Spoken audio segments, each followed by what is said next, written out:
Yes, so hello dear students, very good morning.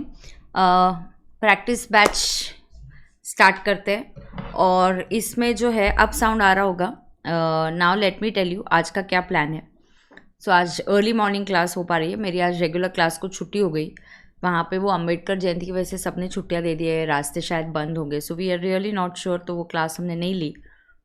Yes, so very good morning.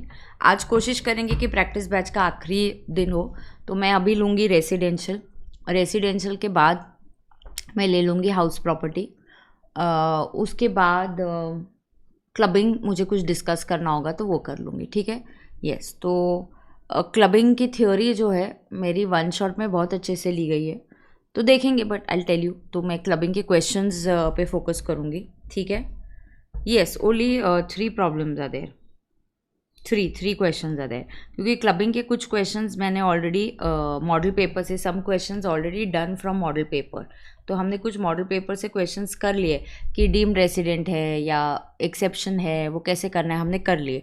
फिर भी आपको लगा कि और चाहिए तो मैं देखती हूँ, ऐड करेंगे, बट पहले ये कर लेते हैं, ठीक है. Yes, so let's continue with now first residential, then I will give a break, 15 minutes break, then I will do HP, and then अगर क्लबिंग आज हो पाया तो आज कर देंगे, वो जैसा प्लान करते हैं अपन, ठीक है. तो ये हो जाएगा, तो कल प्रथम सीरीज़ होगी, तो कंटिन्यूस मेरे सारे कंबाइंड क्वेश्चंस हम वहाँ पे कर लेंगे, पहला वाला. तो आई थिंक फिर सारे चैप्टर्स हो जाएंगे, कुछ पेंडिंग नहीं रह बचेगा. ITR अलग से नहीं किया, बट ITR जो मॉडल पेपर्स है उसमें क्वेश्चंस कर लिए. ITR की क्या क्या थ्योरी लर्न करनी है, जब मैंने ITR का लेक्चर लिया हुआ है, I have told you. Yeah, I have told you what all theory you should learn. Right? So let's get started. कितने बच्चे आज अटेंड कर रहे हैं लाइव? चलो. सो यहाँ पे रेसिडेंशियल स्टेटस में मैं आपको बताती हूँ. कभी कभी जैसे कि यू नो कुछ चीज़ें रेसिडेंशियल स्टेटस की, जैसे इनकम निकालना, वो देखते हैं. और एक डीम्ड रेसिडेंट का मैंने क्वेश्चन लिया है, एक वो शिपिंग वाले बिजनेस का मैंने लिया है. अगर आपको लगा कि ब्रेटली और उसका भी क्वेश्चन एक ऐड करना है तो अभी नहीं होगा, तो मैं स्क्रीन पे दिखा दूंगी. क्वेश्चन बाद में अपडेट कर देंगे ये क्वेश्चन बैंक, ठीक है. तो स्टार्ट करते हैं. So some questions already done from model paper. तो मॉडल पेपर में हमने 4 जो क्वेश्चंस है वहाँ पे चारों पेपर में रेसिडेंशियल स्टेटस था. So we have already done 4 questions over there, right. Yes, so let's do this one first. Mr. Ramesh and Mr. Suresh are brothers and they earn the following income. Yes, good morning, good morning. तो कितने बच्चे? लगभग ठीक है, उतना ही attendance है जितना होता है. Can you increase the volume? अच्छा ठीक है, ऐप पे बढ़ाने को बोलो, क्या बोलती हूँ? कम है क्या वॉल्यूम? ठीक है, चलो बोलती हूँ. Let's read this question. Mr. Ramesh and Suresh are brothers and they earned the following income during the FY 24-25. Mr. Ramesh, mark कीजिए. हेमंत ऐप वरती थोडं वॉल्यूम वाढवाल का?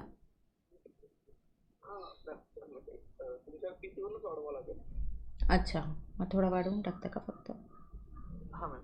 हां, ठीक.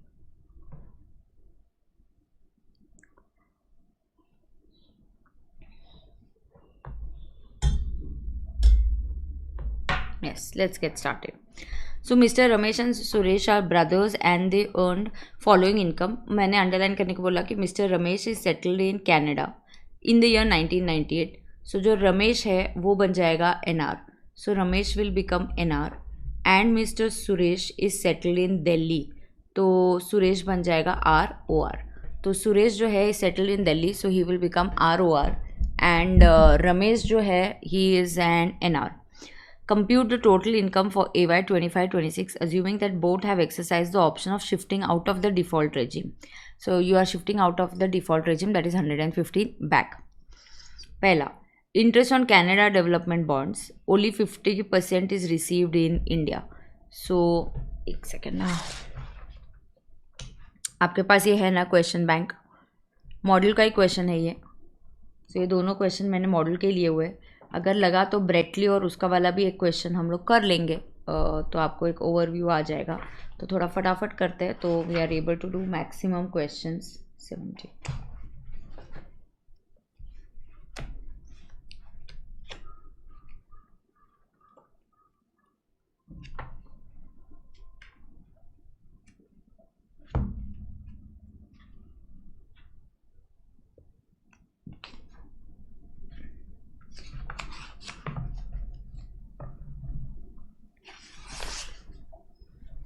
Yes, so let's start. Ready है? हाँ, तो मैंने क्वेश्चंस मेरे सामने अभी रख लिया है. Interest on Canada development bonds, तो मैं आपको ओवरऑल बताती हूँ. देखो यहाँ इंटरेस्ट मिल रहा है, डिविडेंड है, प्रॉफिट फ्रॉम बिजनेस है, कुछ एग्रीकल्चरल इनकम है, ऐसा कुछ कुछ है, रेंट रिसीव्ड है, लाइफ इंश्योरेंस है, राइट. तो हमें क्या बोला है, कंप्यूट. यस, ऐप, वो ऐप पे बढ़ा रहे हैं वॉल्यूम, ठीक है. अब देखो, you have to understand, so you have to find the total income, ठीक है. सो पहले हम अभी फॉर्मेट बना लेते हैं और एक एक चीज़ पढ़ते हैं, right. Yes, so total income, let's see. Residential status,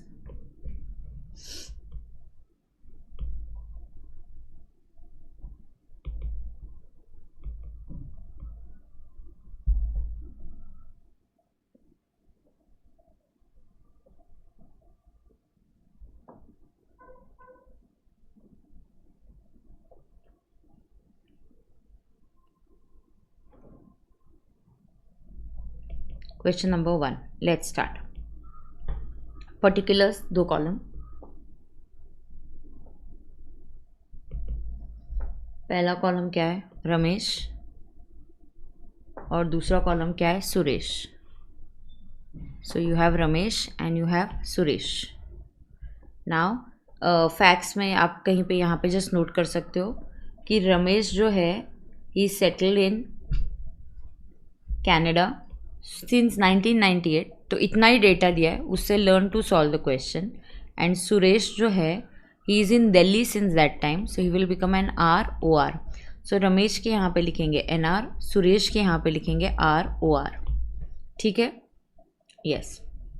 अब पहली बात, interest on Canada development bonds, only 50% interest is received in India. तो आपको रेसिडेंशियल स्टेटस में पता होना चाहिए दैट अगर एक्रू या रिसीविंग में से कुछ भी एक पार्ट इंडिया में हो गया तो इट बिकम्स इंडियन इनकम. बराबर है? It becomes what, Indian income, right. Now over here let us understand interest on Canada development bonds. अभी 50% is received in India. Bonds Canada development bonds है, तो it is accruing outside India.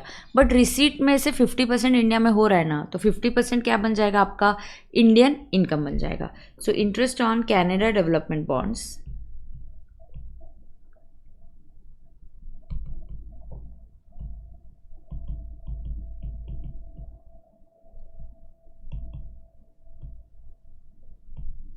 so 50% is received in India, so Indian income. So आधा Indian income है. So 17,500 for Ramesh, 35,000 का half, and Suresh का 40,000 है, तो उसका 50% 20 हो जाएगा. अब बैलेंस, तो 1 का ही मैं 1A बोल सकती हूँ और इसको 1B बोल सकती हूँ. एक ही पॉइंट को मैंने स्प्लिट किया क्योंकि आधा इंडियन इनकम है और आधा इंडियन इनकम नहीं है. So balance 50% is foreign income.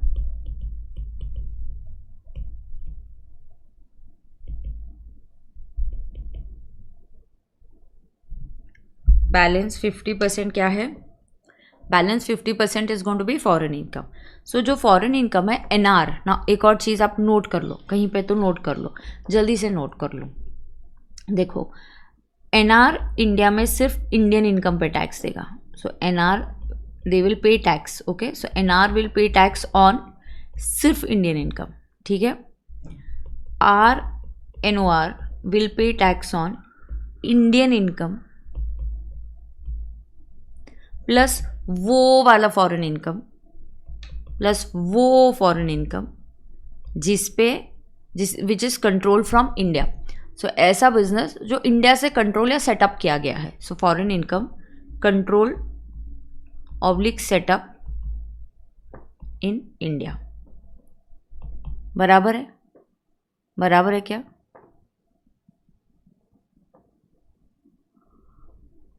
Combined भी लिख सकते हो हर्षित, ऑफ कोर्स कंबाइंड भी लिख सकते हो.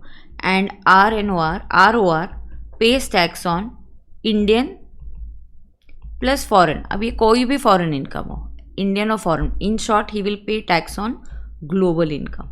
In short he will pay tax on global income. तो ये बहुत इंपॉर्टेंट है, NR, RNOR and ROR.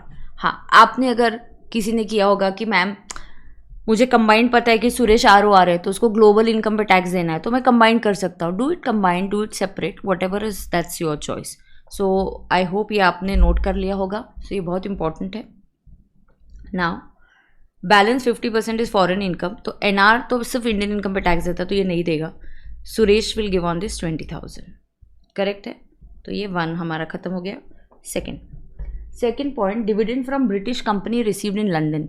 So who is paying dividend? British company. So dividend from British company.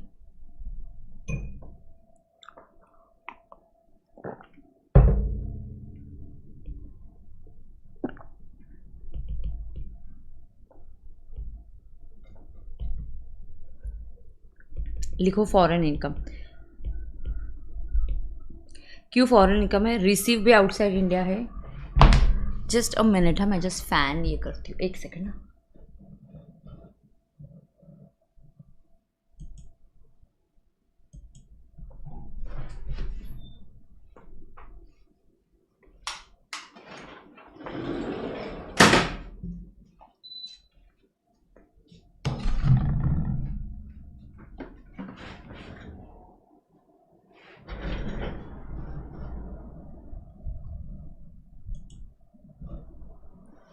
So let's write down. Dividend ये foreign income है, सो यहाँ नहीं आएगा. It will come in the hands of Suresh, that is 20,000. आगे जाएंगे.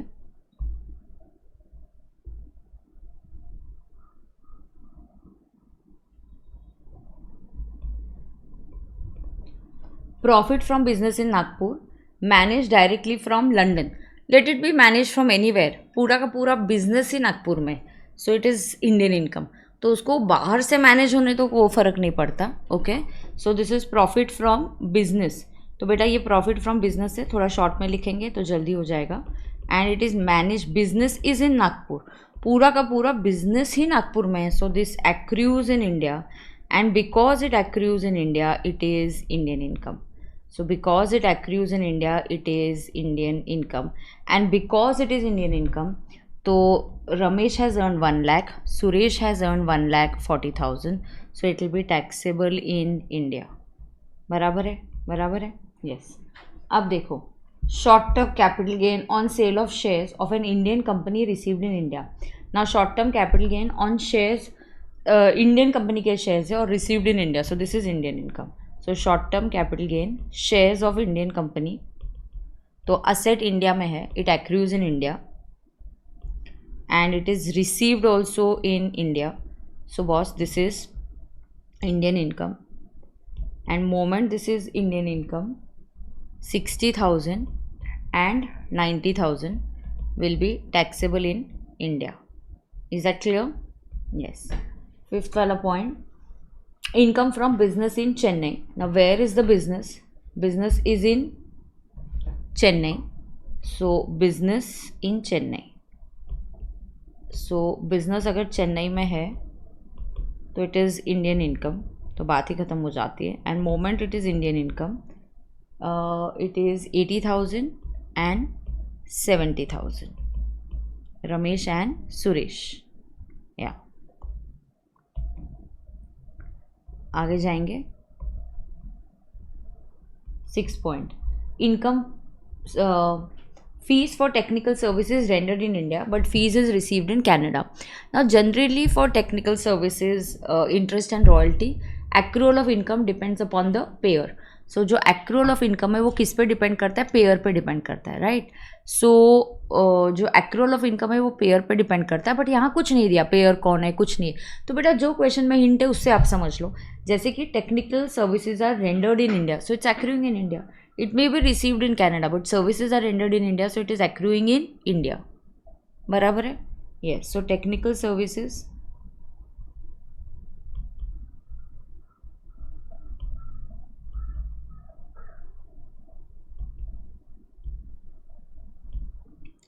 Because they are rendered in India.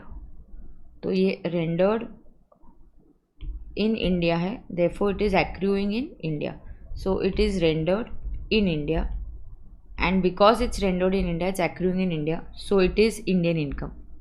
अभी अगर Indian income है तो 1 लाख इधर है सुरेश ने नहीं कमाया तो ठीक है, आगे जाएंगे आगे जाएंगे।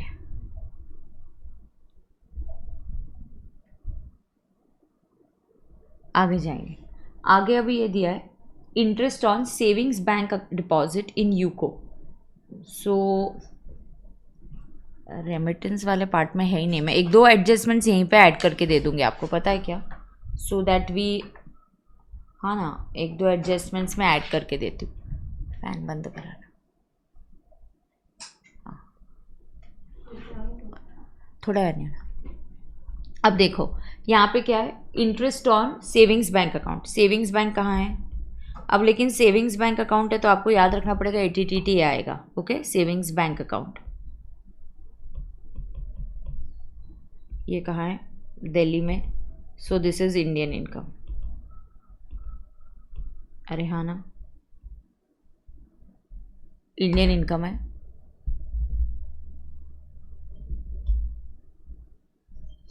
अगर ये इंडियन इनकम है, so it accrues in India, this is 7,000, this is 12,000। या agri income from land in Andhra. अगर एग्री इनकम लैंड बाहर होता है तो वो टैक्सेबल अंडर IOS होता है। This is land in Andhra.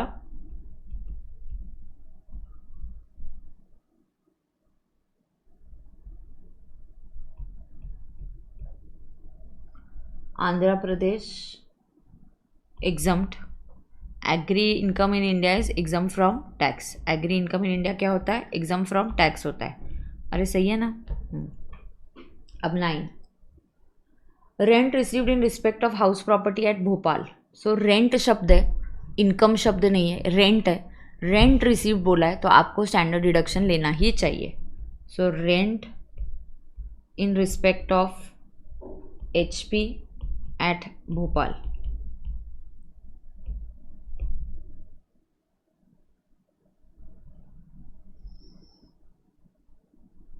Rent received, so what is that, 1 lakh minus 30% standard deduction. सो ये लेस करना है तो इसके लिए 70,000 हो जाएगा, और 60,000 सुरेश के लिए माइनस 30% स्टैंडर्ड डिडक्शन, तो 42 होगा ना, 42, 18 माइनस करेंगे तो। So I think we are done. तो और कुछ इनकम नहीं है, लेकिन मैं थोड़े से और एडजस्टमेंट्स देती हूँ आपको, एक एडिशनल क्वेश्चन में ड्राफ्ट करके देती हूँ आपको यहीं पे, तो आपको ध्यान में आ जाएगा। सो एडजस्टमेंट्स हमारी काइंड ऑफ कवर हो जाएंगी। ठीक है, ठीक है। अब देखो यहाँ पे टोटल ले लो, this will be your GTI, you guys take the total and less I will say deductions. तो अब जो डिडक्शंस आएंगे, पहले तो ATC 10 पॉइंट रह गया। अरे 10 पॉइंट लेती हूँ ना, डिडक्शन है हर्षित, वो कमाल है यार। Life insurance premium paid ATC, तो ATC कहाँ जाएगा सुरेश के केस में, 30,000 life insurance premium. ATTTA interest और सेविंग्स अकाउंट। सो पहले तो है रमेश, रमेश का जो इंटरेस्ट है वो है 7,000। सो रमेश को मिलेगा 7,000 और 10,000, विच एवर इज़ लोअर, तो उसको मिलेगा 7,000। एंड सुरेश को मिलेगा, उसका इंटरेस्ट 12,000 है, 12 और 10। ATTTA याद रखना, ये NR ATTT ये दोनों को मिलता है, NR या R सबको मिलता है। ठीक है, ठीक है। अब ये कितना मिलेगा, ये मिलेगा आपको 12,000। ये कितना मिलेगा, 12,000। क्या तुम लोग पूछ रहे हैं ma'am, life insurance premium deduction में आएगा ना बेटा वो NTI। हाँ ATTT है, ये दोनों को मिलता है, R और NR। ATTTB जो होता है वो सीनियर को मिलता है, और सीनियर कौन होता है, सिर्फ रेसिडेंट वाले लोग। सो इसलिए सिर्फ ATTTB जो है सिर्फ रेसिडेंट को मिलता है। ठीक है, ठीक है। तो बता दो टोटल और ये बता दो, तो मैं एक एडिशनल क्वेश्चन यहीं पे एक एडजस्टमेंट का आपको दे देती हूँ।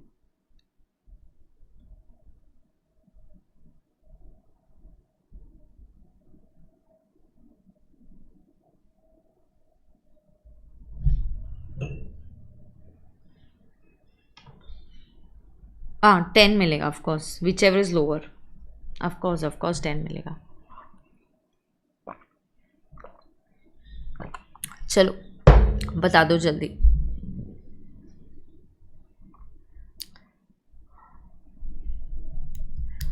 GTI माइनस करके NTI बता दो।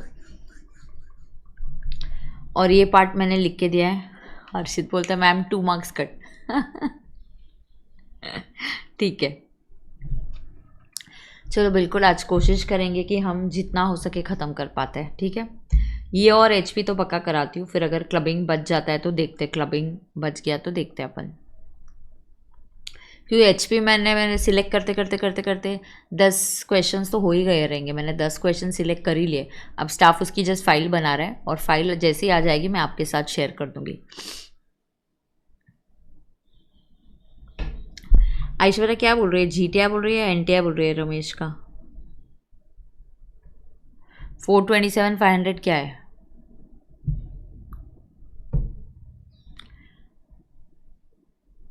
तुम लोग GTI बता रहे हो या NTI बता रहे हो? NTI बता रही है। 427,500 she is telling me NTI of Ramesh. ना सुरेश का क्या बताया आदित्य ने, GTI या NTI? कम्युनिकेशन देखो क्लियर होना चाहिए।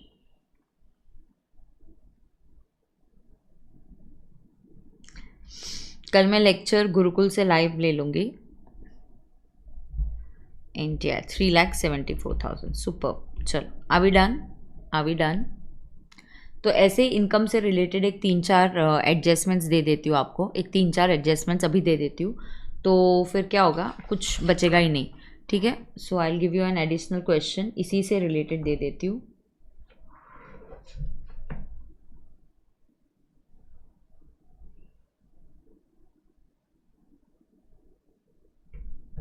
ठीक है,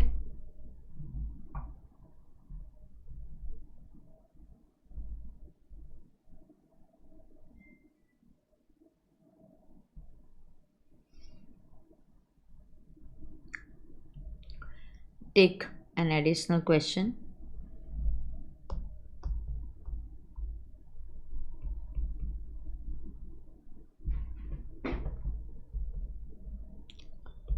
Particulars and amount rupees. So first point यहीं पे फिर हम लोग डिस्कस कर सकते हैं। Of course will calculated for all the kind of assessees, are are then NR and RNOR, सबके लिए हम कैलकुलेशंस कर सकते हैं। ठीक है,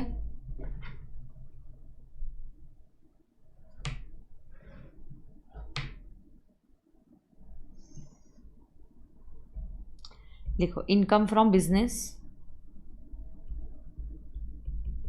अभी आप 3 कॉलम बना दो तो फिर हम अभी कर देते हैं, साथ में कर लेंगे। So it's ROR, RNOR and NR।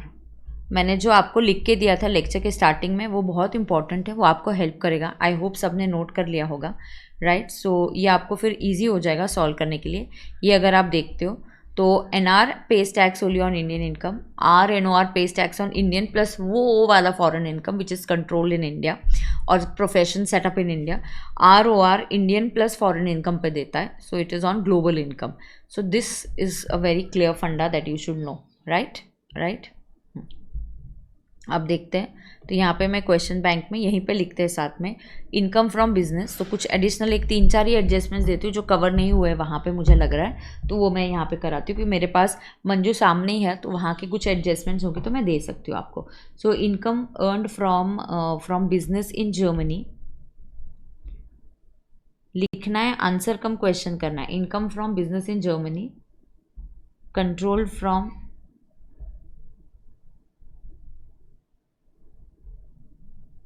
Delhi, money received in Germany। तो अमाउंट इज रुपीज़, यहाँ पे बोला गया अमाउंट इज 2,10,000। अब ये जो 2,10,000 है इसका क्या होगा, देखो बिजनेस किधर है, business is in Germany, so accrue कहाँ हो रहा है, आउटसाइड इंडिया। मनी कहाँ रिसीव हुआ, in Germany, so this is foreign income. But ये वो वाला फॉरेन इनकम है which is controlled from Delhi, so इसका कंट्रोल कहाँ से हो रहा है, दिल्ली से हो रहा है, right. So it is controlled from India, so इसका कंट्रोल इज़ फ्रॉम इंडिया। तो ये वाला जो इनकम होता है, देखो एनआर बोलता है मेरा तो कोई संबंध ही नहीं है, NR says I will pay tax only on foreign income. ROR को तो ग्लोबल इनकम पे टैक्स देना है, तो उसको तो देखना ही नहीं है, तो ये तो देगा ही। और आरएनओआर इस पे टैक्स देता है। सो आरएनओआर ये वाले फॉरेन इनकम पे टैक्स देता है, which is foreign income but it is control from India. Correct है? यस। अब अगर मैं सेकेंड देती हूँ, सेकेंड पॉइंट में आपको बोलती हूँ interest from UK bonds, interest from UK bonds, तो रिसीव्ड इन यूके। सो आपको रिसीव भी कहाँ हुआ? यूके में रिसीव हुआ। करेक्ट है क्या? So interest from UK bonds, और ये कहाँ रिसीव हुआ? यूके में ही रिसीव हुआ। ठीक है, इंटरेस्ट फ्रॉम यूके बॉन्ड्स, और ये कहाँ रिसीव हुआ? यूके में ही रिसीव हुआ है आपको।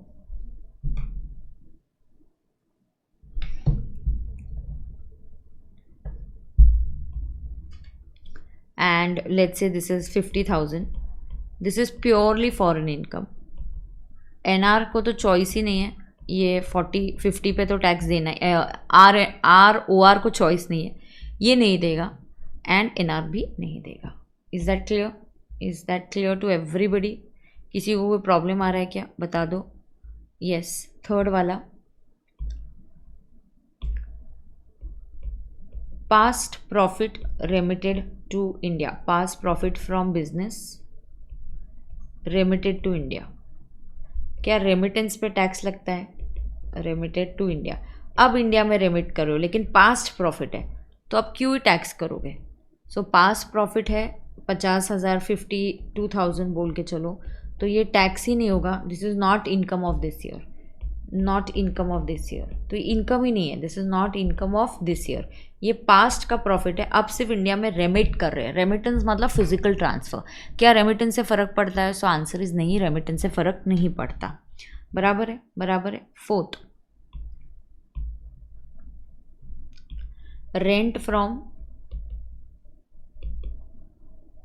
Property in London received there, later remitted to India।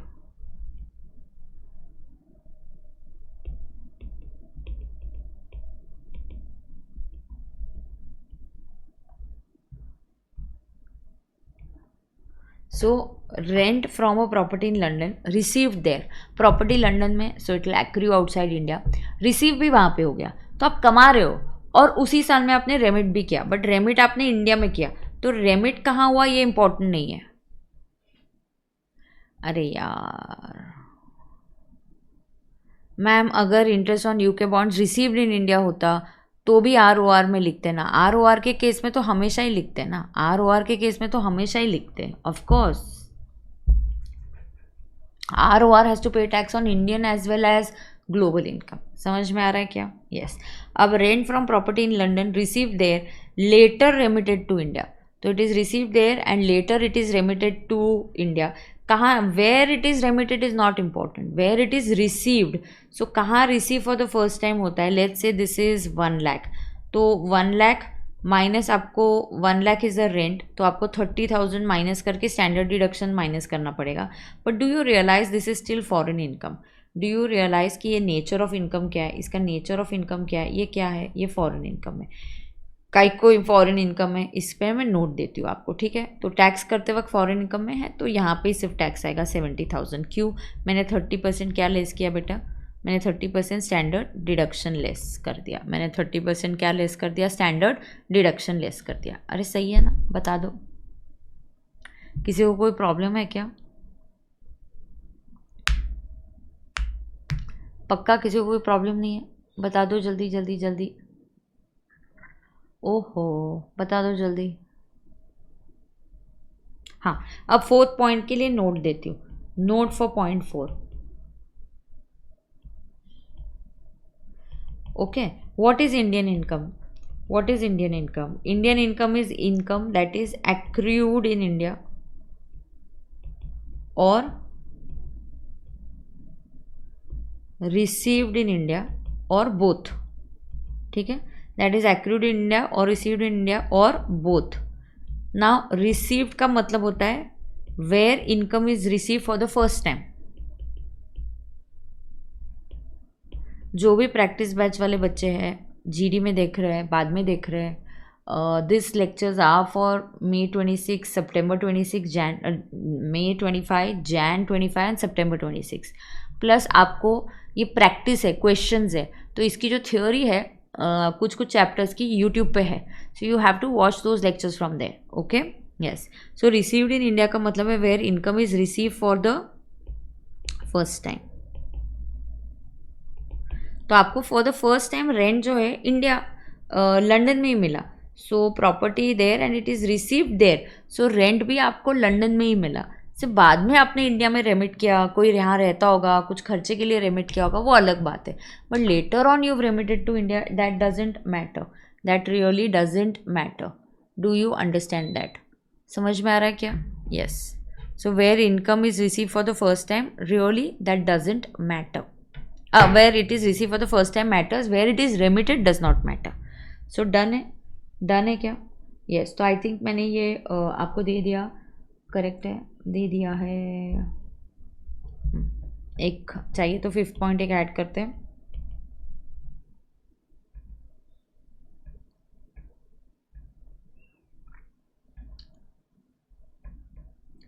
I think okay, you will be able to get it. Income from profession,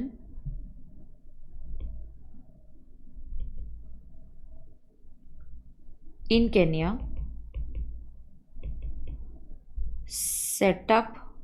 which was set up in India,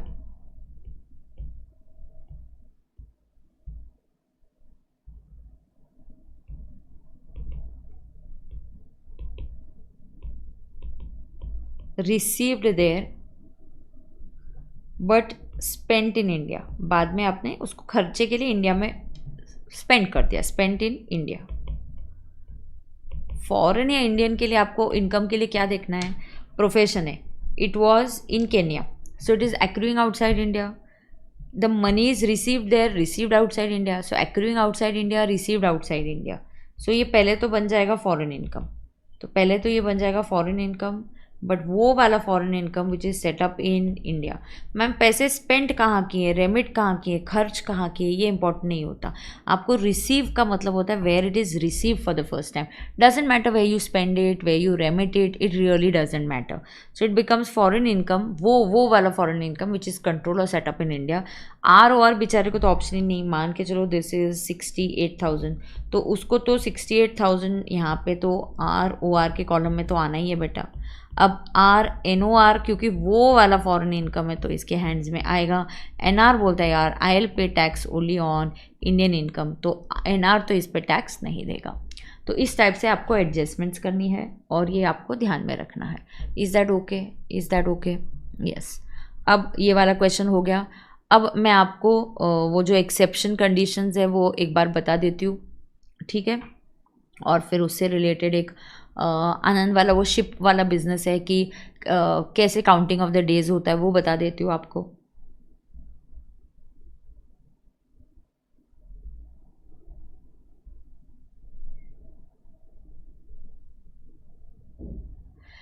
setup क्या किया है, मतलब उसका जहाँ पे पहले आपने उसको सेटअप पूरा, मतलब कंट्रोल कहाँ से हो रहा है, जैसा उसका सेटअप कहाँ से है, कंट्रोल जैसा ही होता है सेटअप भी, ठीक है?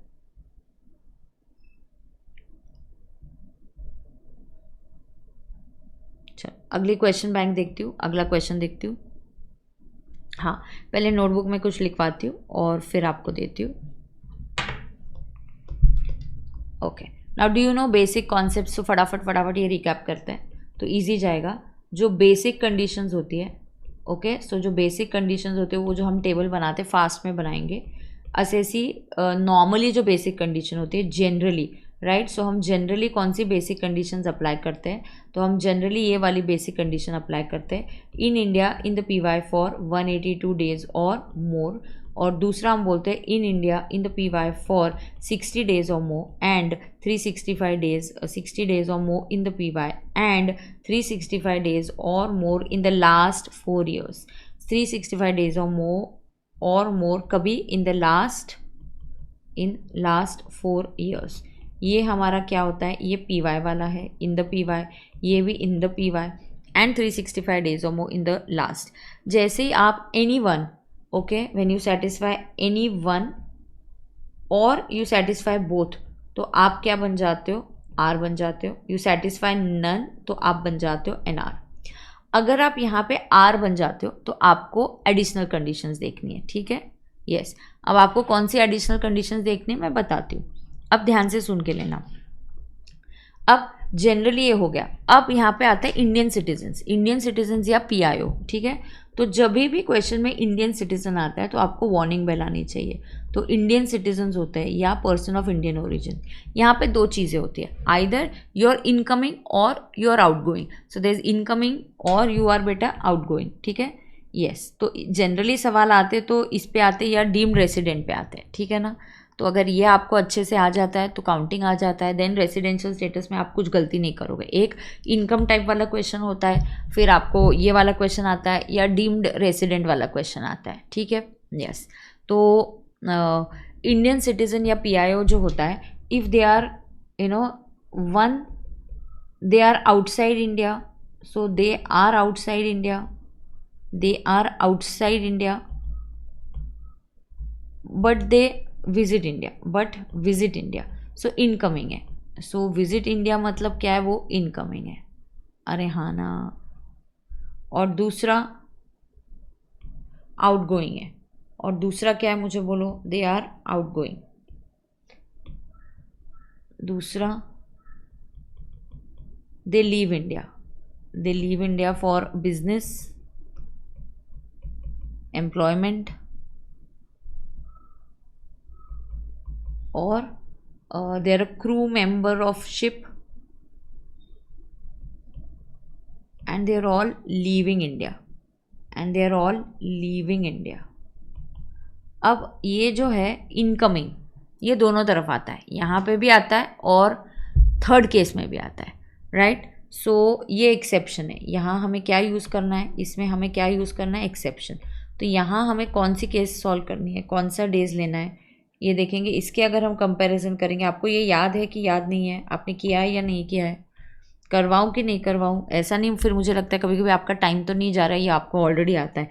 यहाँ हम क्या लेते हैं, ये तो 182 डेज और मोर ही होता है. 182 days or more in PY होता है. करेक्ट. यहाँ 60 के बदले 60 को काट डाल के हम 120 करते हैं. सो this is 120 days or more in the PY. And बाकी सेम है. And 365 days or more in last 4 years, वो सेम है. करेक्ट है क्या, बता दो. करेक्ट है ना. करेक्ट है, यस. ये कराऊं कि नहीं कराऊं, आता है आपको. यहाँ इनकमिंग यहाँ पे भी आता है और एक्सेप्शन 2 में भी आता है. So your incoming, but here your income is up to 15 lakhs. Now how do we check this income, that also I'll tell you. Okay, your income is up to 15 lakhs. Now अगर आप Indian citizen हो या pi हो, Indian citizen हो और you are a PIO, but here what you are doing, they are outside India. तो आप outside India हो but you visit India, incoming है, you visit India. And here now your income is exceeding 15 lakhs. Now how of course do we calculate this income, I'll tell you. यहाँ पे जो basic condition है वो यही है, 182 days or more in the PY, 182 days or more in the PY. And दूसरी जो है ये 60 को कट करके, ओ सॉरी मैंने गलती कर दी. यहाँ 182 ही हो जाता है. 182 का 182, 60 का यहाँ 120 हो जाता है. सो यहाँ 120 days or more and more in the PY होता है. And 365 days or more dot in last 4 years. Is that okay. तो ये 120, यहाँ 182 और ये यहाँ 60 है. तो ये किसको एप्लीकेबल है? अब ये आपको वार्निंग बेल, ये भी एक एक्सेप्शन है। तो आपको ये वार्निंग बेल कब आनी चाहिए? ये वार्निंग बेल आपको इंडियन सिटीजन के टाइम आनी चाहिए। यहाँ इनकमिंग भी है, यहाँ आउटगोइंग भी है, यहाँ सिर्फ इनकमिंग है।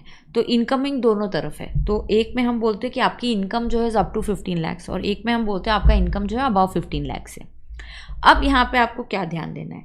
यहाँ पे जो एडिशनल कंडीशंस होती है वो नॉर्मल है, तो आपकी जो एडिशनल कंडीशंस है सेम ना। एक बार अगर आप आर बन गए, ये तो सेम ही है, मतलब आप आर कब बन जाओगे? So once if you are N R, now what about the additional conditions? So you know what are the additional conditions. तो आपकी जो एडिशनल कंडीशंस है वो क्या है? आपकी जो एडिशनल कंडीशंस है in India, in the PY, no in India नहीं, या in India for 730 days or more in the last 7 years। Okay, so you are in India. यहाँ पे जो एडिशनल कंडीशन, सब जगह एडिशनल सेम है। एडिशनल में ना बेटा कोई एक्सेप्शन नहीं है, सिर्फ बेसिक में एक्सेप्शन है। वो भी आपको याद रखना है, इंडियन सिटीजन। तो जैसे आपको कैनेडियन सिटीजन दिया गया है तो वहाँ पे कुछ फ़र्क नहीं पड़ता। ये तुम लोग जवाब ही नहीं देते हो। मैं बोलती हूँ कि ये करवाना है कि नहीं करवाना है, करवा दूँ ना, यही इंपॉर्टेंट पार्ट है, ठीक है ना। तो ये एक है, उससे रिलेटेड एक आनंद वाला क्वेश्चन है, वो कराती हूँ। और मैंने उससे रिलेटेड तो 3-4 क्वेश्चंस हमने मॉडल पेपर में कर ही लिए। आई होप सभी ने मेरे साथ मॉडल पेपर कर लिए 4, ठीक है ना। तो कल जो होगा वो तो मैं प्रथम सीरीज़ लूँगी। अब एक बार प्रैक्टिस बैच ख़त्म हो जाती है तो मुझे आज जैसे हम मेजर पार्ट कर लेंगे तो मुझे क्या पता है क्या, मुझे टाइम मिलेगा आपके साथ ये कराने का। शाम को मैं कुछ ना कुछ 1.5 घंटा 2 घंटा कुछ ना कुछ पेपर MCQ कुछ ना कुछ कराती रहूँगी, जैसे मुझे टाइम मिलेगा वैसे मैं करा दूँगी, ठीक है। यस, अब यहाँ पे देखना, जो एडिशनल कंडीशन है वो सेम है, सब जगह एडिशनल कंडीशन सेम है, कोई प्रॉब्लम नहीं है। तो एडिशनल कंडीशन क्या होती है? जो एडिशनल कंडीशन होती है वो ये होती है कि you are in India for 730 days or more in the last 7 years।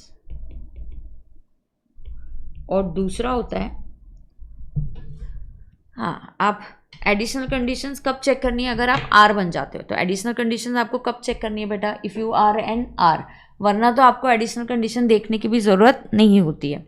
So you are a resident 730 days or more and you are a resident in at least 2 years out of the last 10 years। तो ये जो है current PY का नहीं होता है, यहाँ पे सब लास्ट देखा जाता है, ठीक है। हाँ, अब यहाँ पे क्या होता है? आप आर कब बनते हो हमने तो लिखा। आप आर कब बनोगे? When one or none of the basic conditions are satisfied. When one or both, none नहीं, when one or both basic conditions are satisfied. तो आप सेटिस्फाई करोगे तो आप बन जाओगे आर, वरना आप बन जाओगे NR। सही है, सही है। हाँ, अब आप यहाँ पे ROR कब बनते हो? When you satisfy both additional conditions. तो आप क्या करते हो? बोथ एडिशनल कंडीशन सेटिस्फाई करते हो।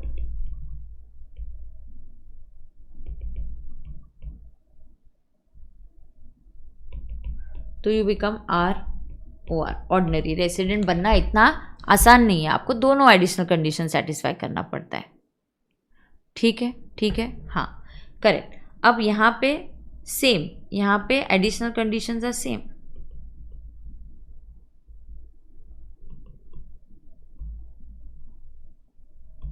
आर सेम बिल्कुल। अब यहाँ क्या है? यहाँ भी एडिशनल कंडीशंस आर सेम ही है, यहाँ भी चेंज नहीं होगा, लेकिन एक शॉर्टकट है यहाँ पे। एडिशनल कंडीशंस आर सेम, लेकिन हाउएवर एडिशनल कंडीशंस क्या है? वो सेम है, बराबर है। सो एडिशनल कंडीशंस जो है वो सेम है, लेकिन क्या होता है, ठीक है। सो एडिशनल कंडीशंस तो सेम ही है, लेकिन however if taxpayer becomes R only due to 120 days वाली basic condition. You are becoming R only due to 120 days वाली बेसिक कंडीशन। सो सिर्फ 120 डेज वाली बेसिक कंडीशन के लिए आप R बन रहे हो, ठीक है।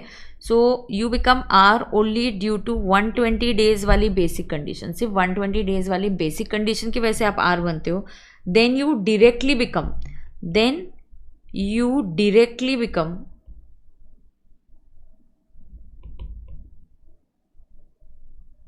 RNOR.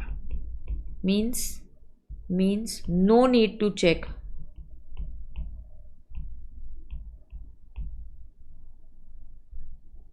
Means no need to check for additional conditions. No need to check for additional conditions. Is that clear?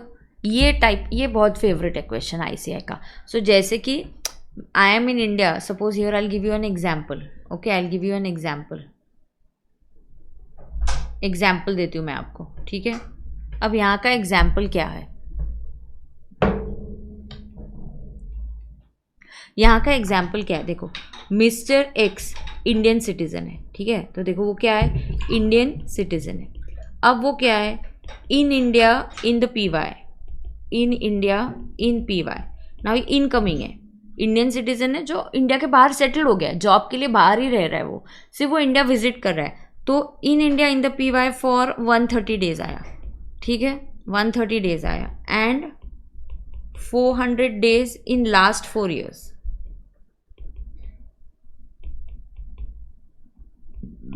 Okay. अब देखो वो क्या कर रहा है. अब आप उसको एक्सेप्शन कंडीशन सेटिस्फाई करोगे. अब वो कौन सी वाली कंडीशन सेटिस्फाई करेगा? क्या वो इंडिया में 182 डेज से ज़्यादा है? तो हम आंसर बोलेंगे नहीं.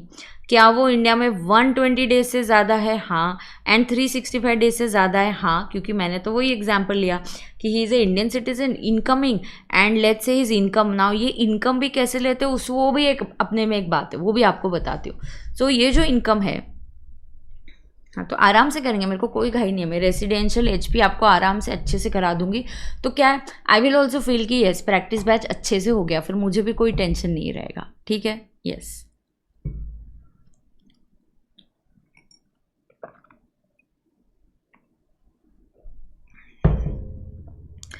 तो यहाँ देखो, इसका इनकम बोलेंगे इज से अज्यूम इसका इनकम इज 18 lakhs. सो क्या इसका इनकम 15 लाख से ज़्यादा है? Yes. So in this case he is not satisfying, he is directly satisfying the second basic condition. When you directly satisfy that 120 days वाली कंडीशन की वजह से आप R बन रहे हो, तो आप डायरेक्टली क्या बन जाओगे? So here I can directly say SSC is RNOR directly, because you are satisfying only the second basic condition 120 वाली. आप 182 वाली नहीं कर रहे हो. अच्छा मैम, अगर मैं 182 वाली कर रहा हूँ, मैं ना R इसकी वजह से बन रहा हूँ कि मैं ऑलरेडी इंडिया में 200 दिनों के लिए हूँ, मतलब 182 से ज़्यादा, फिर आपको एडिशनल कंडीशंस चेक करनी पड़ेगी. ये शॉर्टकट वाला मेथड कब आता है? सिर्फ जब आप इसकी वजह से, ये वाली जो कंडीशन की वजह से जब आप रेसिडेंट बन जाते हो, तब आपको शॉर्टकट यूज़ करके डायरेक्टली RNOR करना है. जैसे कि मैंने एग्जाम्पल दे दिया आपको कि मिस्टर एक्स इंडियन सिटीजन है, वो इंडिया बाहर कहीं सेटल है, वो इंडिया में आया और ड्यूरिंग द ईयर वो इंडिया में सिर्फ कितने दिनों के लिए आया? 130 डेज के लिए आया. समझ में आ रहा है कि आपको? देखो, अब किसी को कोई डाउट है क्या? पूछो. अब ये इनकम कैसे कैलकुलेट करके वो बताती हूँ.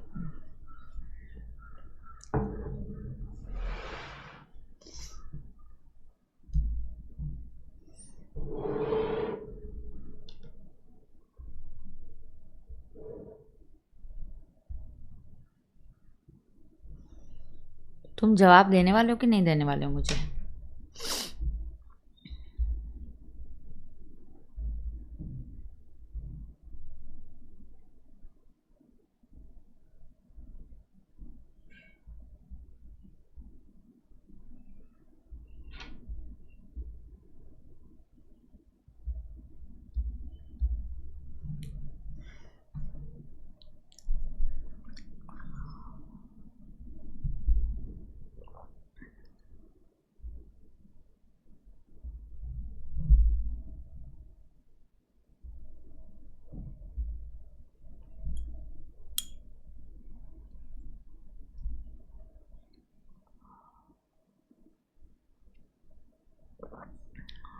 ठीक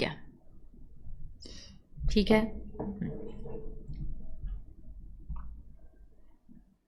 अब सुन के लो. अब how is this income calculated? Okay, additional condition यहाँ पे सेम है, यहाँ पे कोई भी चेंज नहीं है, यहाँ पे एडिशनल कंडीशंस आर सेम, ठीक है। तो ये ट्रिंग ट्रिंग वार्निंग बेल आपको इंडियन सिटीजन के लिए बजनी चाहिए, जनरली तो उसी के लिए आता है। ओके है क्या? ओके है। किसी को कोई प्रॉब्लम है क्या, बता दो। नहीं?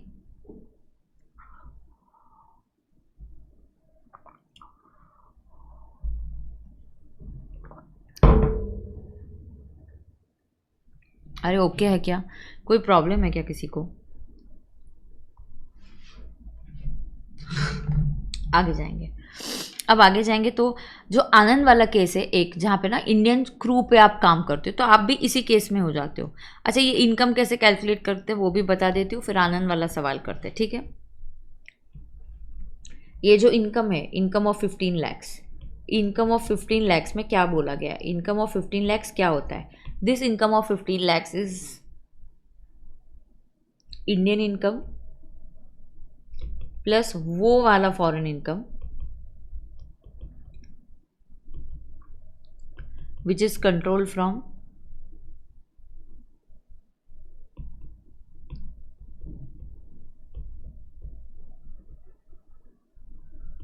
India.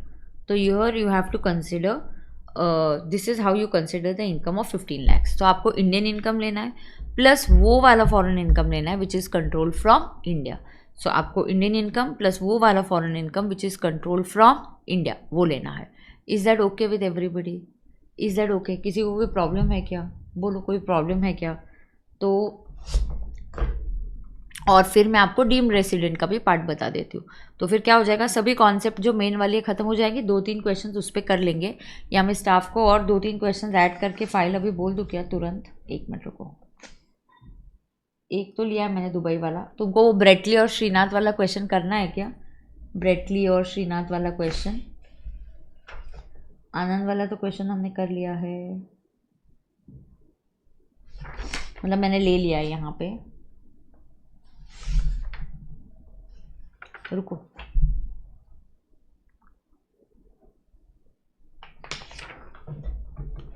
यही है, ब्रेटली है,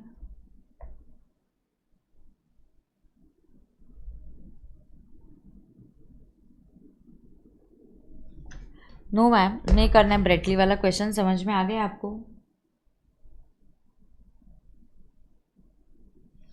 ठीक है, ठीक है, तो सुन के लेते हैं। पहले ये वाले जो क्वेश्चन है वो आपको करा देती हूँ, ठीक है। अब आप यहीं पे आप लिखते जा रहे हो ना मेरे साथ, ठीक है। अब देखो, deemed resident, deemed resident is section 6(1)(a). First इसके ऊपर मैंने क्वेश्चन करवाया, ठीक है, इसके ऊपर मैंने क्वेश्चन करवाया, ठीक है।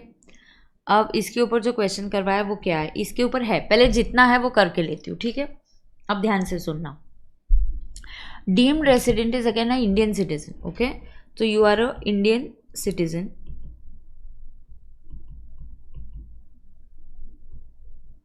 सो फर्स्ट यहाँ पे 3 कंडीशंस है, आपके रामबाण में बहुत अच्छे से दी गई है। So we have 3 conditions and you have to satisfy all 3 conditions in this deemed resident के केस में। यस तो पहले डीम्ड रेसिडेंट में आपने क्या नोट करेंगे, सुनो, आप पहले क्या नोट करोगे डीम्ड रेसिडेंट में, पता है क्या?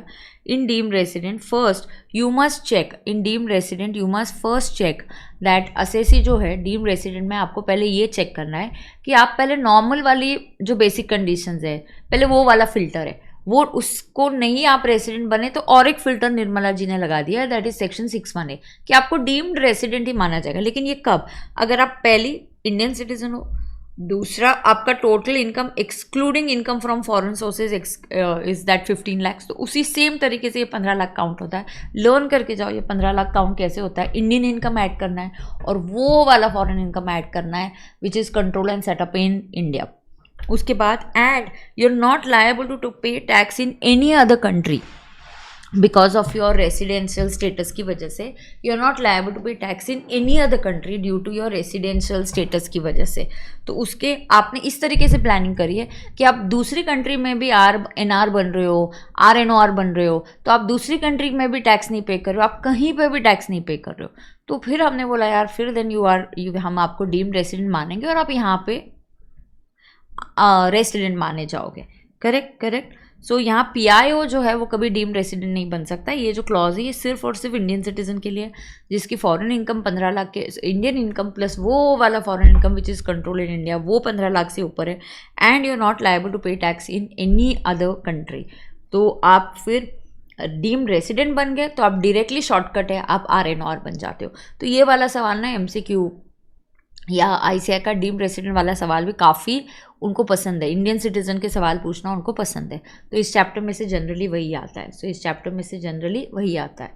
बराबर है, बराबर है, हाँ ओके यस। तो हमको अगर आपको लिखना है तो आप लिख सकते हो नोटबुक में। सो यहाँ पे सबसे इंपॉर्टेंट होता है first try normal basic conditions. Okay, for Indian citizen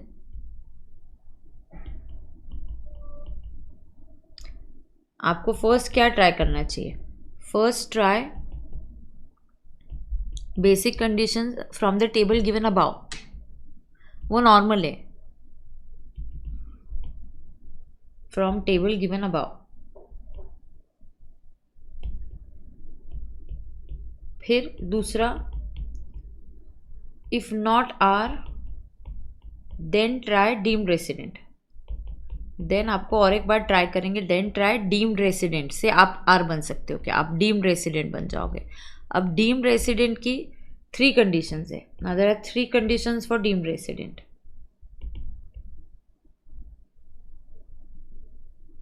now what are the 3 conditions for deemed resident? एक सबसे important, you are a Indian citizen. अरे हाँ ना, you are a Indian citizen plus you are Indian citizen. ठीक है, तो ये हो गया। मैं एक्सप्लेन कर दूंगी ना तो लगभग चैप्टर मैंने पूरा कवर कर लिया। 2-3 जो क्वेश्चन है मैं करा देती हूँ अभी। ठीक है, आप इंडियन सिटीजन हो प्लस आपकी इनकम जो है exceeds 15 lakh, income exceeds 15 lakh. अब ये same way you calculate this income. How do I calculate this income? बेटा in this income I will add Indian income plus I will add वो वाला foreign income which is control from outside India. So I will add only that foreign income which is controlled from outside India. Correct. And third condition, all 3 have to be satisfied. So ये second condition है, and the third condition है not paying tax in any other country.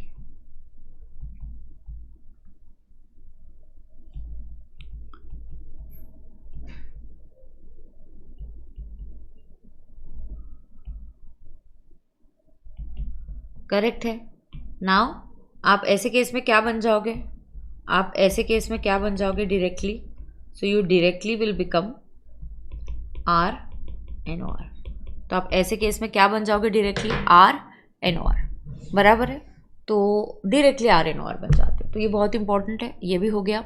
अब आनंद वाला जो case है वो आपको explain कर देती हूँ, वो सॉल्व करा देती हूँ। ठीक है, चलो पहले अगर डीम्ड रेसिडेंट पे कंडीशन होगा तो एक वो क्वेश्चन करा देती हूँ आपको। तो आई थिंक मोटा मोटी इसके बाहर जनरली रेसिडेंशियल स्टेटस नहीं जाता। देखो आपको स्मार्ट स्टडीज़ भी करना है क्योंकि सिलेबस बहुत वास्ट भी है। बराबर है क्या? चलो अब क्वेश्चन बैंक से देखती हूँ क्या क्या है, and then will take a call. तो ये जो एडिशनल एडजस्टमेंट्स ये भी मैंने करवा दिया आपको। अब थर्ड वाला उसी के ऊपर है। देखो थर्ड वाला उसी के ऊपर है। सो पहले मैं ये थर्ड वाला क्वेश्चन सॉल्व करते हैं। सो एक्स एक इंडियन सिटीजन है, currently he is located in Dubai. ठीक है, ये क्वेश्चन 4 मैंने एडिशनल आपको करा दिया, और मैंने 4-5 क्वेश्चन तो हमने मॉडल पेपर में कर ही दिए ना। X is an Indian citizen currently located in Dubai. He visits India in PY 24-25 for 55 days, and he was in India for 435 days in the last 4 years. His income other than the foreign income is 16 lakhs for PY 24-20, okay, for the year. For PY 24-25, X is not taxable in Dubai or any other country due to his residential status. So determine his residential status in India. तो हमें बोला गया कि इसका हमें क्या देखना है? रेसिडेंशियल स्टेटस इन इंडिया हमें चेक करना है इसका। सही है, यस। तो अब ये हम देखेंगे जो क्वेश्चन नंबर 3 है। Okay,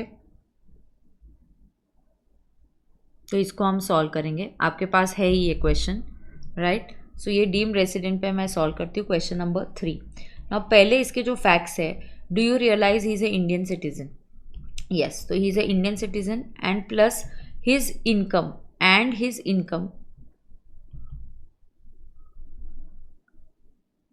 other than foreign income, तो इंडियन इनकम लेते हैं प्लस वो वाली फॉरेन इनकम लेते हैं other than some foreign income, ऐसा होता है। तो इंडियन प्लस वो वाली foreign income which is control from India and his income exceeds 15 lakhs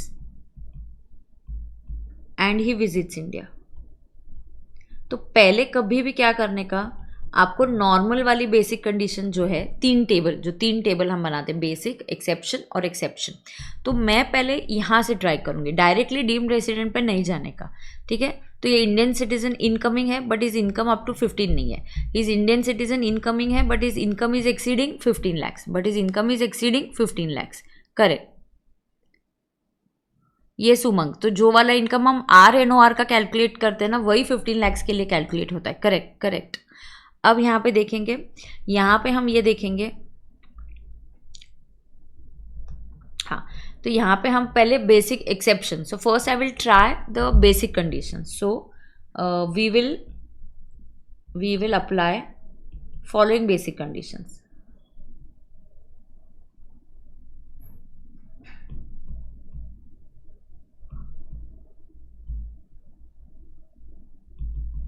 तो हम लोग क्या अप्लाई करने की कोशिश करेंगे, तो हम लोग अप्लाई करने की कोशिश करेंगे फॉलोइंग बेसिक कंडीशन।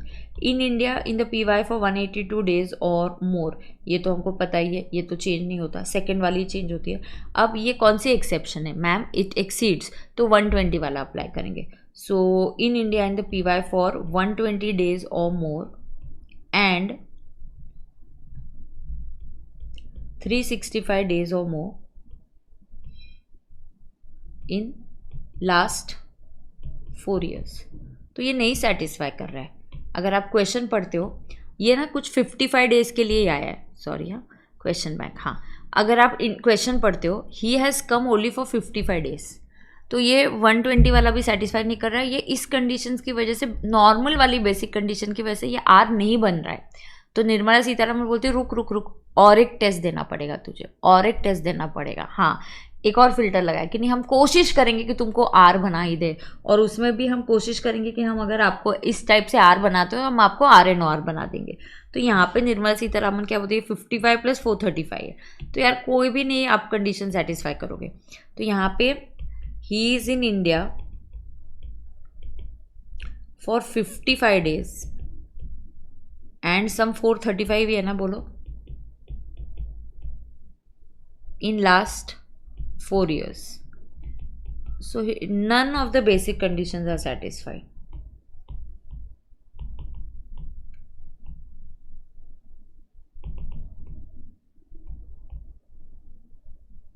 फिर आपको क्या करना पड़ेगा, अगर none of the basic conditions are satisfied, then apply deemed resident, then apply deemed resident. Then let's apply deemed resident under section 6(1)(a). वो भी मुझे देखना पड़ेगा, डू आई सेटिस्फाई ऑल।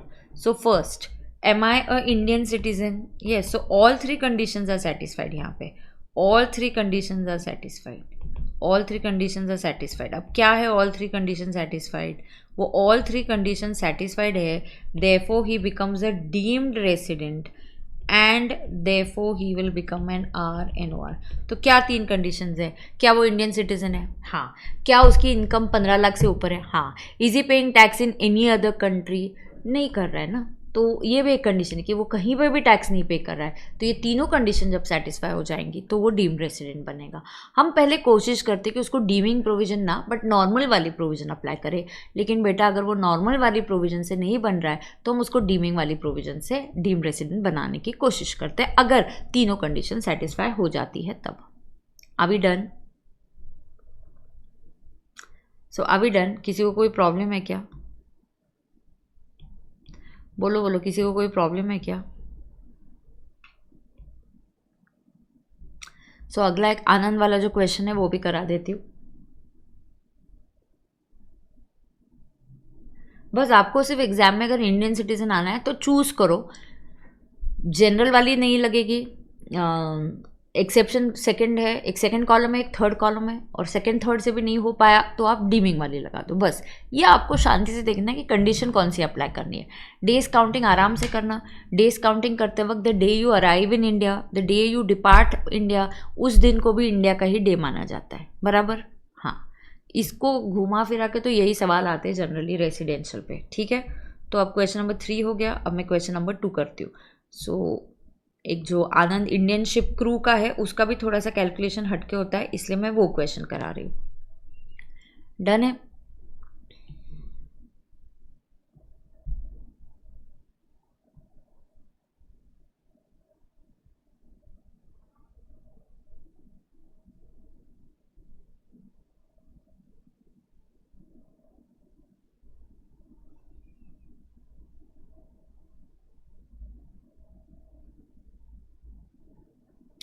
क्या बिजनेस कनेक्शन वाला पॉइंट इंपॉर्टेंट है? Okay okay, just overall एक chart दिया हुआ है वो पढ़ लो कि बिजनेस कनेक्शन मतलब एजेंट इंडिया में है, वो प्रिंसिपल के लिए ऑर्डर्स सिक्योर कर रहा है, उसके लिए स्टॉकिंग कर रहा है। फिर डिजिटल प्रेजेंस है, मतलब आपका यूज़र्स कितने हैं, 3 लाख के ज़्यादा है ना, कितने यूज़र्स है वहाँ पे आपके देख लो।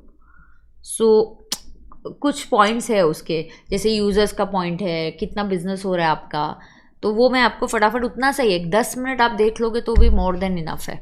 और क्या बिजनेस कनेक्शन नहीं है, जैसे यहाँ से न्यूज़ कलेक्ट करके जाना, मूवीज़ की शूटिंग यहाँ पे करना, डायमंड डिस्प्ले का कोई एग्जीबिशन करना, तो वो क्या नहीं है, वो बिजनेस कनेक्शन नहीं माना जाता है। तो वो 2-3 पॉइंट्स आपको जस्ट देखने हैं। तो इनफैक्ट आज आप रेसिडेंशियल, अब मैं आपको बोलूँ क्या बेटा, एक दिन आपको ना थोड़ा देना पड़ेगा अभी टैक्स को, ज़रा बैठ के आपको लर्निंग करना पड़ेगा, ठीक है ना। तो कुछ कुछ चीज़ें आपको ऐसे बैठ के लर्निंग करनी पड़ेंगी, ठीक है। हाँ, तो अब मैं आनंद वाला क्वेश्चन कराती हूँ। तो इनफैक्ट आपको रेसिडेंशियल स्टेटस से 3 lakhs या 3 lakhs के यूज़र्स है तो सिग्निफिकेंट डिजिटल प्रेजेंस होना चाहिए आपका ना, सिग्निफिकेंट। और वो significant digital presence airline crew and pilot के लिए होगा क्या? नहीं, जनरली ये क्रू इंडियन शिप के लिए बोला गया है, ये सिर्फ शिप के लिए बोला गया है, शिप के लिए बोला गया है ये कपल, और एयरलाइंस के लिए नहीं है ये, ठीक है। हाँ, तो अगर आप ये वाला देखते हो तो आई थिंक आपको सभी के हैंड रिटन नोट्स आ गए, सभी के हैंड रिटन नोट्स आ चुके हैं, राइट।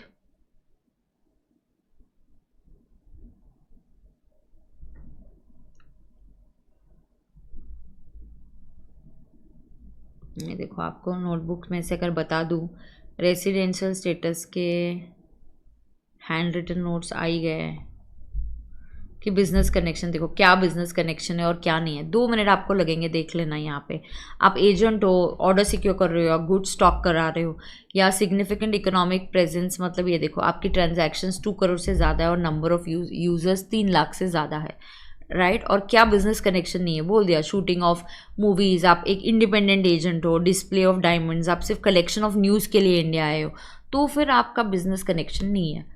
तो ये एक थ्योरी क्वेश्चन है, कहीं ना कहीं अगर कुछ आ गया तो 2-3 मार्क्स के लिए, अगर 1-2 मार्क्स। देखो आप एक चीज़ समझो, आपको सारी वो चीज़ें नहीं आएंगी जो आपने कम पढ़ी है, ऐसा नहीं होता है, राइट। सो एक आधी चैप्टर में से होगा कि कुछ आ भी गया जो आपको नहीं ध्यान में आ रहा है, तो इट्स ओके, जो आ रहा है उस पर फोकस करो, ठीक है। हाँ, अच्छा, अब मैं आपको क्रू वाला बता देती हूँ। ये CBDT की नोटिफिकेशन आई है, उस पर बेस्ड है ये, और वो क्या बोलता है,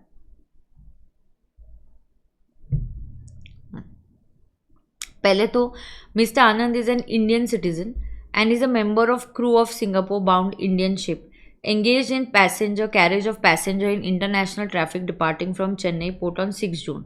From the following details of PY 24-25 determine the residential status of Mr. Anand for AY 25-26 assuming his stay in India in the last 4 previous year preceding 24-25 is 400 days.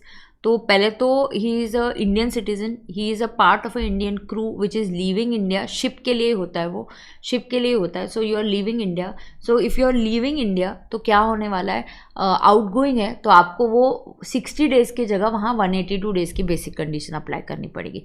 तो ये एक्सेप्शन में आता है। और फिर इसका काउंटिंग कैसे होता है, क्योंकि जब आप इंडियन शिप पे हो और शिप सिंगापुर जाने वाला है तो कुछ दिनों के लिए आप इंडियन वाटर्स में हो, कुछ दिनों के लिए आप नो मैन्स लैंड में हो, कुछ दिनों के लिए आप सिंगापुर के वाटर्स की टेरिटरी में जाते हो। तो ये कैसे डिटरमाइन करेंगे, तो यार CBDT ने बोल दिया यार इसको कॉम्प्लिकेटेड नहीं करेंगे, जब आप शिपिंग में काम करते हो, आप का एम्प्लॉयर जब शिपिंग का बिजनेस होता है उसका, तो आपको जो एक सर्टिफिकेट मिलता है, कंटिन्यूस ड्यूटी डिस्चार्ज सर्टिफिकेट, ये ड्यूटी डिस्चार्ज सर्टिफिकेट मिलता है कि हाँ ये बंदा हमारे साथ था और ये ड्यूटी डिस्चार्ज कर रहा था। तो जब आपको ये ड्यूटी डिस्चार्ज सर्टिफिकेट दिया जाता है, तो जितने दिनों के लिए आप ड्यूटी कर रहे थे, हाँ, बट द शिप कौन सी होनी चाहिए? इंडियन शिप जो फॉरेन बाउंड है। फॉरेन बाउंड मतलब जिसका डेस्टिनेशन इंडिया के बाहर है। सो इंडियन शिप जो क्या है, फॉरेन बाउंड है, मतलब जिसका डेस्टिनेशन क्या होने वाला है, इंडिया के बाहर है। तो ऐसी एक सेकेंड ना, हाँ, एक नहीं, टेलीग्राम एकदम से बंद हो गया तो आपकी चैट्स, हाँ, तो आप ऐसी इंडियन शिप है which is a foreign bound ship, तो उसके लिए होगा, तो ही एक्सेप्शन है। इंडियन शिप और इंडिया में घूम रहे तो उसके लिए क्यों चाहिए? क्योंकि आप इंडिया के अंदर ही हो ना। ये प्रॉब्लम कब आएगी? जब इंडियन शिप है and it is foreign bound. Foreign bound मतलब आपका डेस्टिनेशन इंडिया के बाहर वाला है, ठीक है? तो आपका डेस्टिनेशन क्या है? इंडिया के बाहर वाला है, बराबर है क्या नहीं? सो ये जो ड्यूटी डिस्चार्ज सर्टिफिकेट है, this will be counted as outside India. इस पीरियड को ऐसा अज्यूम किया जाएगा कि आप आउटसाइड इंडिया हो, ठीक है? तो फटाफट से कर लेते हैं 6 जून से 9 दिसंबर। एक मिनट, मेरे पास आनंद वाला क्वेश्चन, हाँ है, चलो। तो आपने नोट कर लिया क्या? तो पहले तो Anand is a Indian citizen plus he's a crew member of Indian ship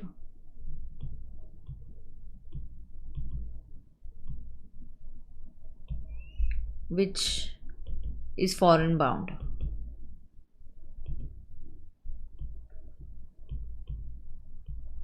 So he leaves India. So basically he leaves India. So आपको कौन सी कंडीशंस अप्लाई करेंगे? 182 डेज, सेकेंड कॉलम लगेगा आपको, बेसिक, जनरली, एक्सेप्शन, ऐसा है। सो 182 days or more in India in the PY for 182 days or more, and दूसरा in India in the PY for, so क्या है in India in the PY for 60 की जगह 182 days or more and 365 days or more in the last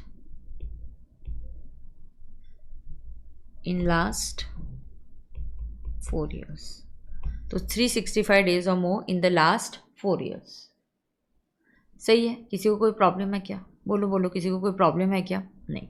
अब यहाँ पे देखेंगे duty discharge certificate, आपको जो मिला duty discharge certificate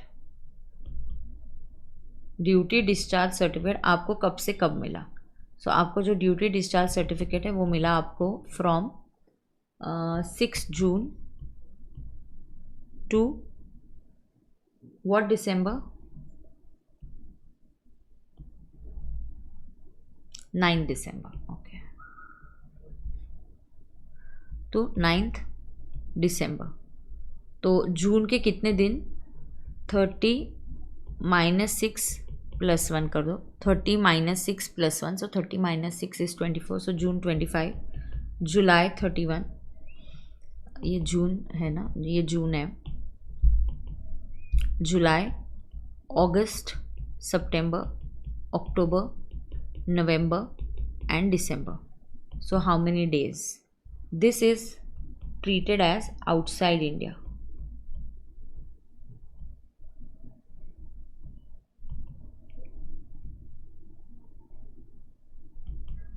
This is treated as outside India. So how many days therefore Anand is in India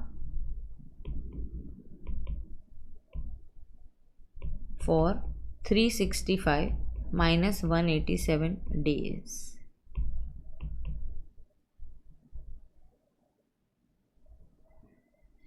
so how much is that? और आपको तो यहाँ पे कंडीशंस टोटली कौन सी यूज़ करनी है? 178 days. Therefore none of the basic conditions satisfied, क्योंकि दोनों अभी 182 है, so none of basic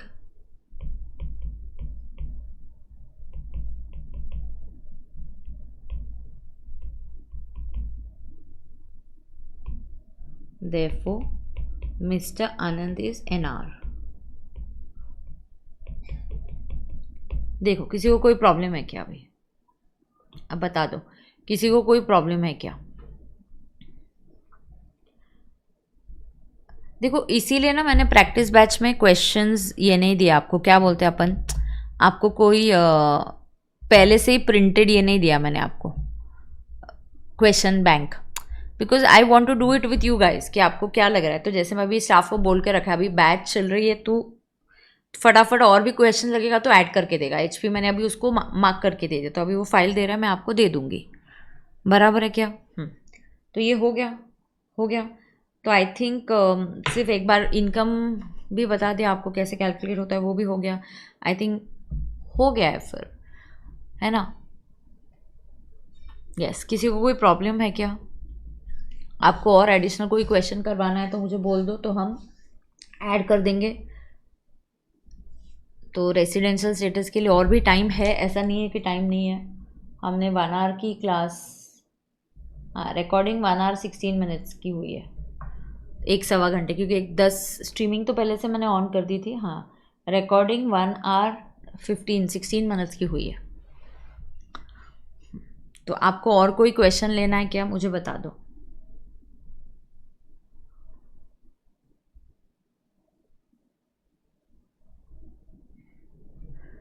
starting class का शो कर दो। स्टार्टिंग में ये लिया था, ये क्वेश्चन लिया था रमेश और सुरेश वाला, ये लिया था। ठीक है, कोई बात नहीं। सो आर यू गेटिंग कॉन्फिडेंस। हाँ यहाँ पे एक जैसे डेविड वाला क्वेश्चन है, मैं आपको सिर्फ वो एक एक्सेप्शन है वो बता देती हूँ, जस्ट याद दिलाने के लिए, ठीक है। तो आई थिंक सारे टाइप के क्वेश्चंस हो गए। क्या person of Indian origin is a Indian resident or no, no you have to check. Person of Indian origin is a person who either himself, either of his parents or either of his grandparents are born in undivided India. मतलब जो हमारा partition के पहले वाला India था, सो कराची सिंध सब India का हिस्सा था ना तभी बेटा। तो अगर किसी के पेरेंट्स या कोई कराची या सिंध में बॉर्न है, then it is treated as what, तो फिर उसको क्या मानेंगे, तो फिर हम उसको क्या मानेंगे, then it will be treated as a PIO. और पीआईओ के लिए ये एक्सेप्शनल कंडीशंस यूज़ करनी है, बस वो है, बराबर है कि नहीं। हाँ अब एक मिनट, अब मैं आपको एक बताती हूँ, एक डेविड वाला क्वेश्चन है जो हमारे नोट्स में है, अब सुन के लेना। फॉर सैलरी, आप सिर्फ समझ के लो, for salary place of accrual क्या होता है, is equal to place where service is rendered.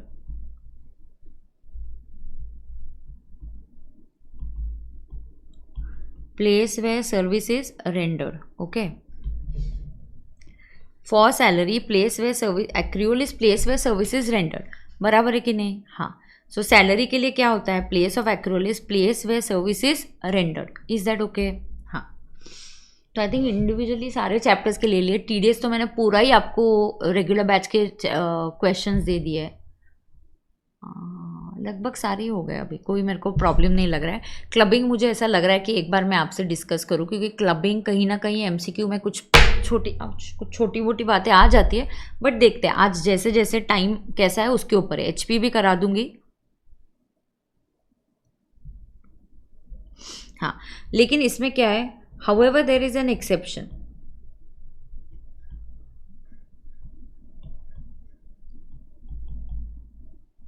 अब इसमें एक्सेप्शन क्या है, however there is an exception। अब वो एक्सेप्शन क्या है, अब however there is an exception क्या है, अगर आपका employer, who is your employer बेटा, your employer is government of, एक मिनट, हाँ आपका एम्प्लॉयर कौन है, इज गवर्नमेंट ऑफ इंडिया, ठीक है।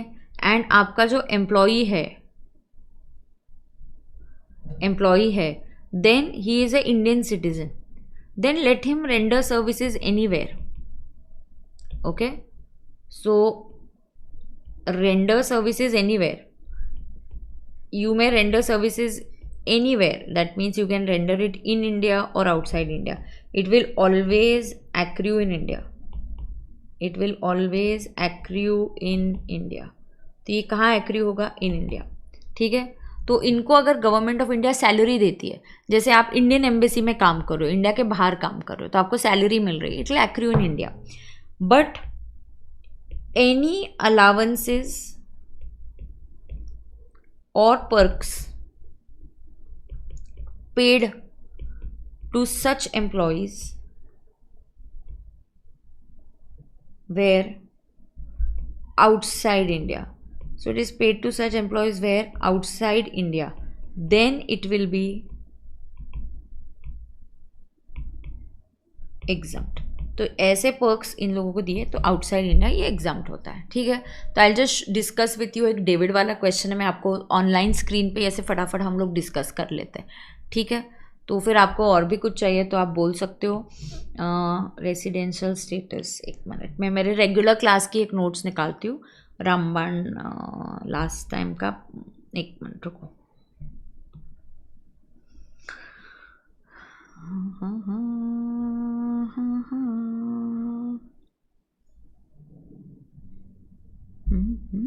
ये देखो, दुबई वाला क्वेश्चन तो हमने कर दिया, ये डेविड वाला क्वेश्चन, आनंद वाला भी क्वेश्चन हमने कर लिया। ये तो सिंपल है, ROR है तो क्या होता है। हाँ, ये देखो, ये क्वेश्चन मॉडल वाला क्वेश्चन है। तो ये देखो, डेविड जो है आप देख सकते हो, I just discuss, it's a model question. David जो है is a working in ministry of external affairs. He left India, तो वो इंडिया के बाहर चला गया फर्स्ट टाइम ऑन 31 मार्च 24 बाहर चला गया। वो कनाडा में कहीं एम्बेसी में काम कर रहा है। He did not visit India. वो 24-25 में 0 डेज इंडिया में आया, 0 डेज। तो वो क्या बन जाएगा? वो NR बन जाएगा। वो 0 डेज इंडिया में आया है तो वो NR ही बन जाएगा। He has receive the following income. अब सैलरी कंप्यूटेड दिया है तो वो NR है David, but he is working as a government employ.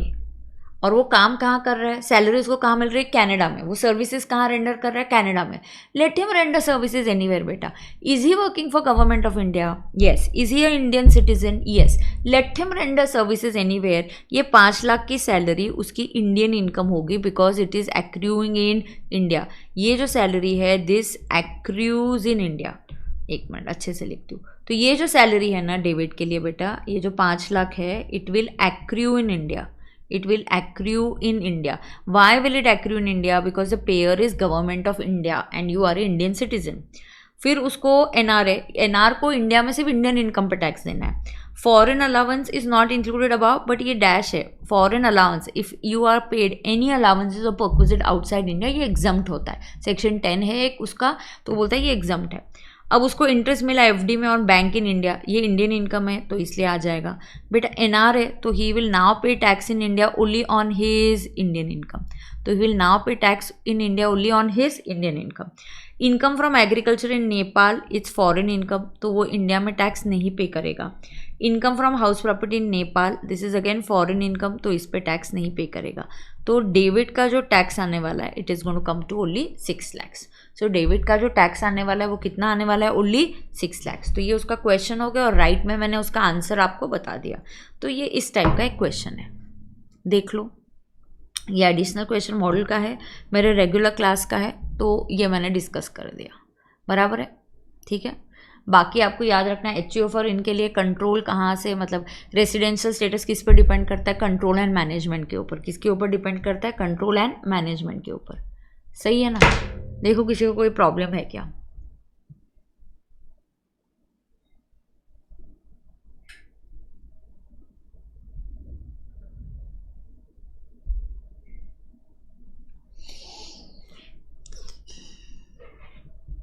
Computer नहीं होता तो डिडक्शन लेंगे ना। हाँ ऑफ कोर्स,